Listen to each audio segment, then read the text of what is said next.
Hello there, I'm Diane Louise Jordan and welcome to the Heart of Worship Online, an extended version of a new monthly feature on my BBC Radio 2 programme, The Sunday Hour, where I get the opportunity to interview a composer or a writer of sacred music to find out how they put together a piece of music especially for worship.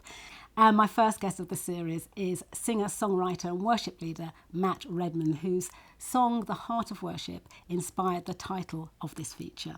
Matt, it's just great to have you on the show. Thank you, it's great. So, Heart of Worship, what's that song all about? I guess it's really about focusing in on what it means to worship. What is it all about? What's the purpose of this?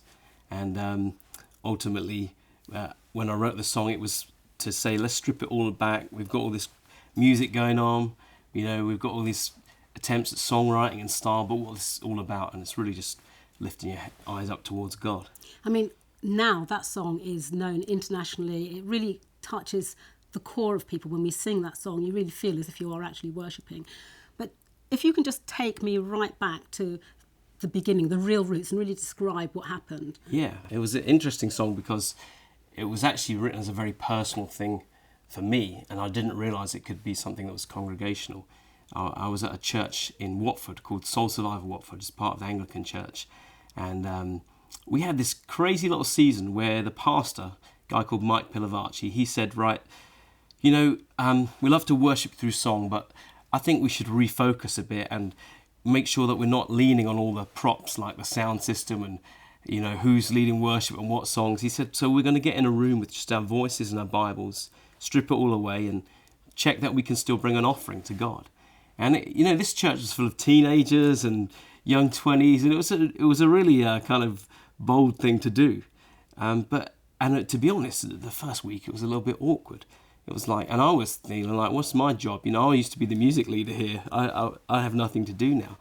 But that actually made me ask some questions. What are my motives when I do this? When I'm up there on a stage, am I doing this as service or am I trying to build my own little thing? And it was a great moment for me as a musician and as a worshipper to refocus. And so I wrote this little song describing what happened. It says, when the music fades, all is stripped away, and I simply come, longing just to bring something that's of worth, that will bless your heart. I'll bring you more than a song. And then the chorus says, I'm coming back to the heart of worship. Like I said, when I first wrote it, I thought that was my little thing, but then figured out actually those words seem to relate to other people. When you started out as a young lad, did you know that you were going to be a singer-songwriter? And no. How did it happen then? Well, I can't even read music, and I always like messing around with words. But it was my youth leader. He heard me singing and encouraged me in that. I was in a great church which encouraged young people to use gifts, and started travelling around the country at weekends to different churches from about the age of 15, 16.